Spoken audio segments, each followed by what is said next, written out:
안녕하세요, 여러분. 혹시 요즘 주변에서 민생지원금 신청했어? 이런 얘기 자주 들리지 않으세요? 올여름 정부가 전 국민에게 지급하는 민생회복지원금이 본격적으로 시작됐는데요. 어떻게 신청하지? 나도 받을 수 있을까? 어디서 쓸 수 있지? 궁금한 게 정말 많으실 거예요. 그래서 오늘 영상에서는요.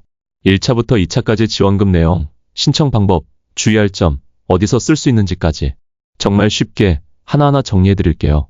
듣다 보면 어느새 나도 신청할 수 있겠네? 하실 거예요. 먼저 지원 대상과 금액부터 정리해 볼게요. 이번 민생지원금은 크게 1차와 2차 두 번에 나눠서 지급됩니다. 1차는 2025년 7월 21일부터 9월 12일까지 전 국민을 대상으로 지급되는데요. 기준일인 6월 18일에 국내 거주 중인 모든 국민이라면 누구나 1인당 15만 원을 받을 수 있어요. 그런데 여기서 끝이 아닙니다. 차상위 계층, 한부모 가정은 30만 원, 기초생활수급자는 40만 원, 여기에 비수도권 거주자는 3만 원 추가, 농어촌 인구감소 지역 총 84개 구 내에 거주하는 분들은 5만 원이 더해져요.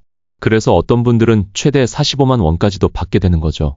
내가 어디에 해당하는지 잘 확인해 보셔야 해요. 그럼 2차 지급은 누구에게 어떻게 주어질까요?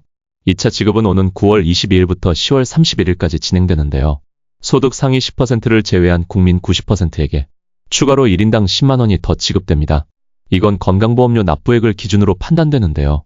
예를 들어 직장가입자 기준으로 월 27만 원 이상 보험료를 내고 있다면 소득 상위 10%에 해당할 가능성이 커요. 지역가입자는 월 20만 원 이상이면 해당할 수 있고요. 즉 2차 때는 1차 15만 원 플러스 2차 10만 원 더해서 총 25만 원 이상 받을 수 있는 거예요.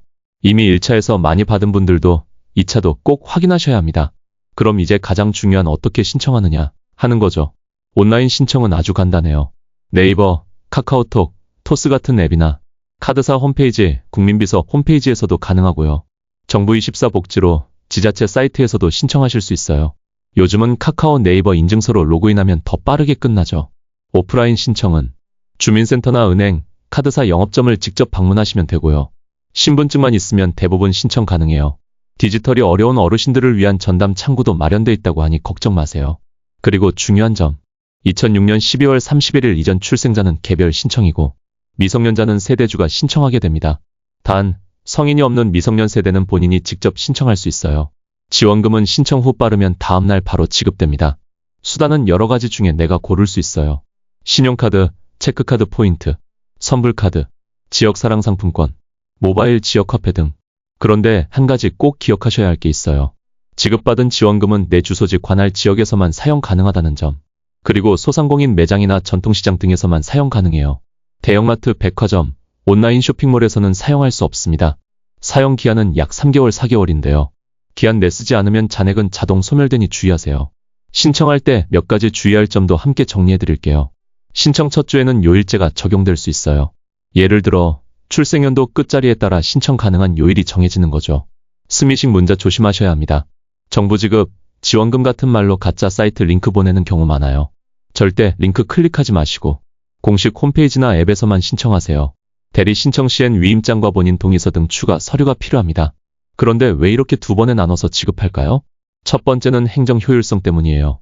한꺼번에 전 국민을 대상으로 지급하면 시스템도 복잡해지고 오류도 많을 수 있거든요. 1차 지급을 바탕으로 2차는 조건을 조정할 수 있어서 정확도도 높아집니다. 두 번째는 소비 분산 효과입니다. 한 번에 큰돈이 들어오면 소비도 순간적으로 몰리잖아요. 두 차례 나눠서 주면 지속적인 소비 진작 효과를 기대할 수 있죠. 그리고 무엇보다 국민 여론을 고려한 정책 설계라고도 볼 수 있습니다.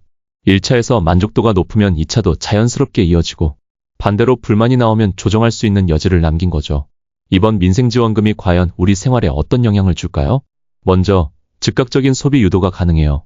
사용처와 사용 기한이 정해져 있으니 미뤄뒀던 것을 지금 사야겠다는 생각이 들겠죠? 둘째, 지역경제 활성화입니다. 동네 가게나 시장에서 돈을 쓰게 되니까 자영업자, 소상공인 분들에게는 큰 힘이 됩니다. 마지막으로 소비 패턴의 변화도 있어요. 평소엔 대형마트나 온라인 쇼핑을 주로 하셨다면 이번엔 동네 가게, 전통시장 중심으로 눈길이 돌아가게 되죠. 정부는 이런 방식이 내수 활성화, 취약계층 지원, 경제 회복에 효과적이라고 보고 있습니다. 자, 오늘 영상에서 민생지원금 1차와 2차 지급 내용부터 신청 방법, 사용처, 유의사항, 경제 효과까지 하나하나 살펴봤는데요. 혹시 아직도 어떻게 신청해야 할지 모르겠어요 하신다면 댓글로 질문 남겨주세요. 제가 최대한 쉽게 설명해 드릴게요. 이 영상이 도움되셨다면 좋아요와 구독 그리고 주변 분들과 공유도 부탁드립니다.